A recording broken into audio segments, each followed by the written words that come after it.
Hello students, मैं doctor Richa, department of political science, GLA college Daltonganj.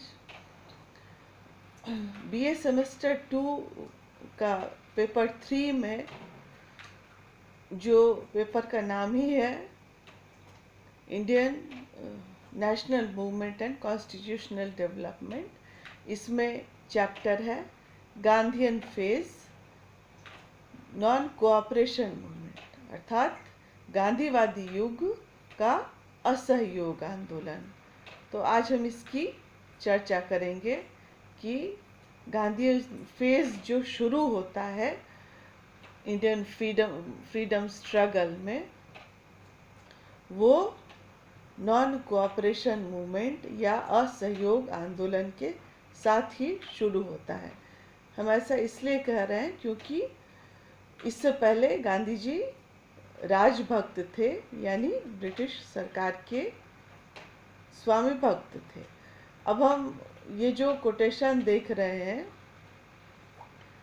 सामने जो स्क्रीन पर नज़र आ रहा है कि अंग्रेजी सरकार शैतान है जिसके साथ सहयोग संभव नहीं है, बिना स्वराज्य की खिलाफत की भूलों का पुनरावृत्ति रोकी नहीं जा सकती है। अंग्रेजी सरकार को अपनी भूलों का कोई दुख नहीं है, अतः हम इसे कैसे स्वीकार कर सकते हैं कि नए विधानमंडल जो 1919 में बना था वो स्वराज्य यानी सेल्फ रूल का मार्ग प्रशस्त करेंगे। स्वराज्य की प्राप्ति के लिए हमारे द्वारा प्रगतिशील अहिंसात्मक असहयोग की नीति ग्रहण करनी चाहिए। ये बात गांधी जी कह रहे हैं कांग्रेस के विशेष अधिवेशन जो सितंबर 1920 को कलकत्ता में हुआ था। तो गांधी जी ने अपने सार्वजनिक जीवन का प्रारंभ 1893 में दक्षिण अफ्रीका सरकार की रंगभेद की नीति का सफल विरोध करते हुए किया था। अब हम जानते हैं कि जनवरी 1915 में गांधी जी भारत आए और गोपाल कृष्ण गोखले को उन्होंने अपना गुरु माना था। और गांधी जी द्वारा सबसे पहले 1917 में चंपारण सत्याग्रह, 1918 में खेड़ा आंदोलन तथा उसके बाद अहमदाबाद में मजदूरों के आंदोलन का भी नेतृत्व किया और सफल रहे। इस तरीके से गांधी जी ने भारतीय राजनीति में अपने आप को स्थापित किया। तो जैसा कि पहले भी कहा गया कि प्रारंभ में गांधी जी राजभक्त थे और उन्होंने ब्रिटिश सरकार से कैसरे हिंद की उपाधि भी हासिल की थी, लेकिन कुछ ऐसी घटनाएं हुई जिनके कारण गांधी जी सहयोगी से असहयोगी हो गए। अब हम देखते हैं कि असहयोग आंदोलन या नॉन कोऑपरेशन मूवमेंट के कारण क्या क्या है। तो उसमें से सबसे पहला कारण है जनता में घोर निराशा और असंतोष। ऐसा क्यों हुआ? तो 1914 से लेकर 1918 तक, 1914 से 1918 तक प्रथम विश्व युद्ध या फर्स्ट वर्ल्ड वार चला था, जिसमें भारतीयों को भी ब्रिटिश लोगों ने अपनी सेना में भरा था और ये उम्मीद जगाई थी कि जब युद्ध समाप्त होगा तो उनको भी कुछ ज़्यादा अधिकार मिलेंगे, लेकिन भारतीय जनता को उसके बदले में कुछ भी नहीं मिला। जब भारतीय जनता स्वतंत्रता और लोकतंत्र के स्वप्न संजोने लगी थी, लेकिन जनता का मोह भंग हो गया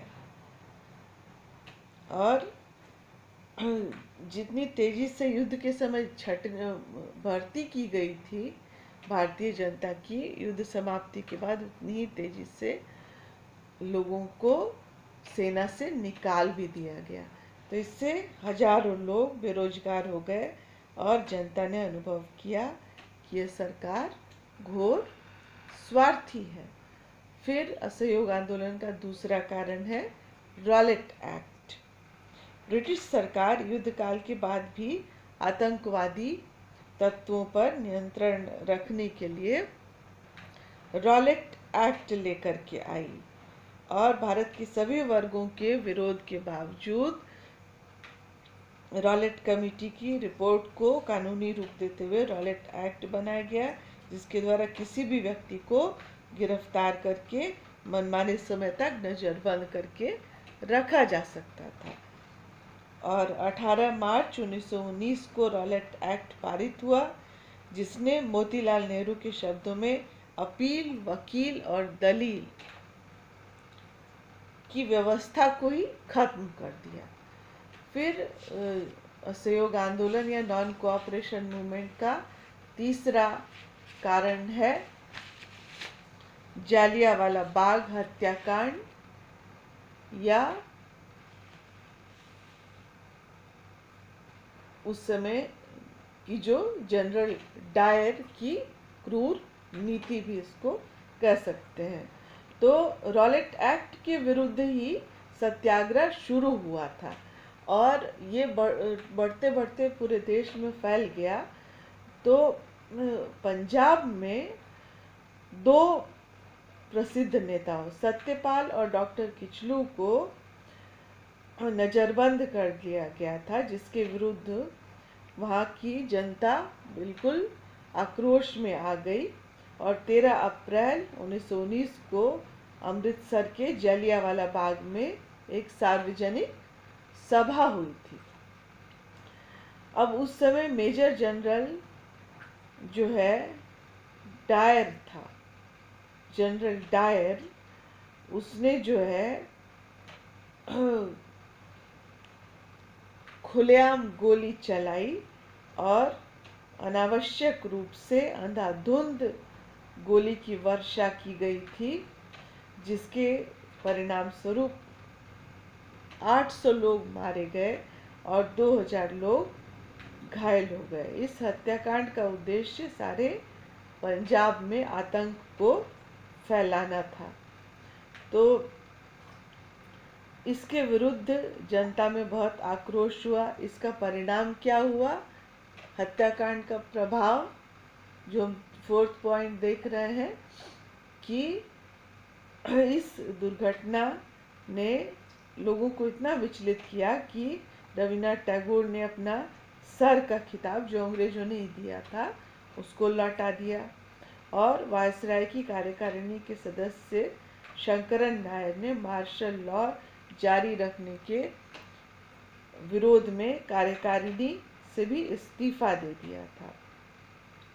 तो थॉमसन नामक विचारक लिखते हैं कि अमृतसर की जो दुर्घटना थी यानी जलियांवाला बाग हत्याकांड भारत ब्रिटेन संबंधों में युगांतरकारी घटना थी, लगभग वैसी महत्वपूर्ण जैसा कि 1857 का विद्रोह था। अब असहयोग आंदोलन का अगला कारण जो है वो है हंटर कमेटी की रिपोर्ट। तो ये क्या थी? तो वही जो जलियांवाला बाग हत्याकांड हुआ था उसकी जांच करने के लिए हंटर कमेटी की रिपोर्ट बनाई गई थी।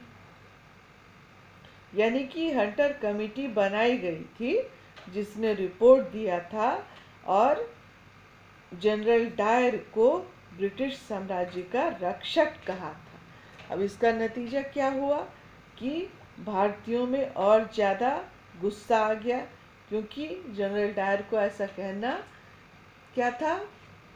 भारतीयों के जले पर नमक छिड़कने के जैसा था, जिससे उदार भारतीयों को बहुत ठेस पहुंची थी। फिर असहयोग आंदोलन का अगला कारण खिलाफत आंदोलन या खिलाफत मूवमेंट को कहा जाता है।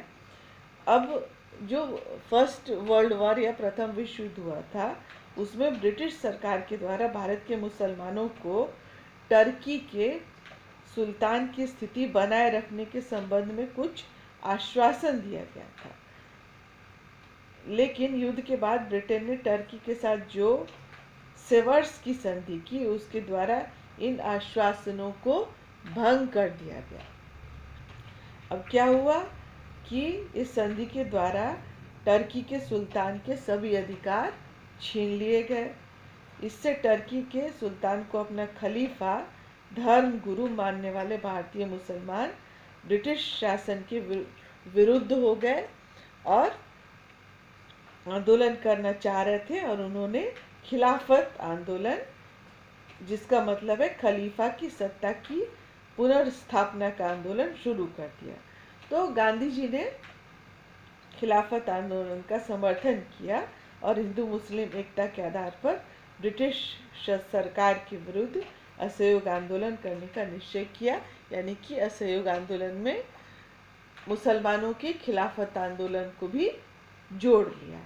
फिर असहयोग आंदोलन का अगला जो कारण है वो है कांग्रेस की नीति में परिवर्तन। सितंबर 1920 में कलकत्ता में कांग्रेस का जो अधिवेशन हुआ उसमें क्या हुआ, महात्मा गांधी ने असहयोग आंदोलन संबंधी प्रस्ताव रखा था। और क्या हुआ था, ये जो हमने शुरू में ही कोटेशन देखा था, सरेआम कहा कि भारत में जो ब्रिटिश सरकार है वो क्रूर सरकार है। और उसमें जो कांग्रेस अधिवेशन था उसके सभापति लाला लाजपत राय थे, और उनके समेत अनेक वरिष्ठ नेताओं के विरोध के बावजूद गांधी जी का प्रस्ताव भारी बहुमत से स्वीकृत हो गया। और दिसंबर 1920 के नागपुर अधिवेशन में गांधी जी का प्रस्ताव पुनः भारी बहुमत से स्वीकृत हुआ, और अधिवेशन में एक प्रस्ताव पास कर गांधी जी को शांतिमय और अहिंसक आंदोलन करने के सभी अधिकार दे दिए गए। इस तरीके से गांधी जी को अधिकार दे दिए जाते हैं कि आप असहयोग आंदोलन की शुरुआत कीजिए। अब हम देखते हैं कि असहयोग आंदोलन की रणनीतियाँ क्या क्या थी।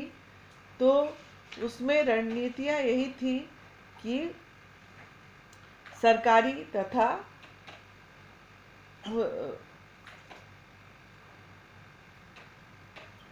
वैतनिक पदों तथा उपाधियों का त्याग किया जाएगा, और सरकारी और अर्ध सरकारी स्कूल और कॉलेजों का बहिष्कार किया जाएगा। 1919 के अधिनियम के अंतर्गत होने वाले चुनावों का बहिष्कार किया जाएगा। फिर सरकारी अदालतों का बहिष्कार किया जाएगा, विदेशी सामानों का बहिष्कार होगा, और सरकारी जो भी दमन के विरुद्ध जगह जगह आंदोलन किए जाएंगे, शांतिपूर्ण आंदोलन किए जाएंगे। और भारतीयों द्वारा मेसोपोटामिया में सैनिक या मजदूर या क्लर्क के रूप में कार्य करने से इनकार किया जाएगा। और उसके बाद क्या हुआ कि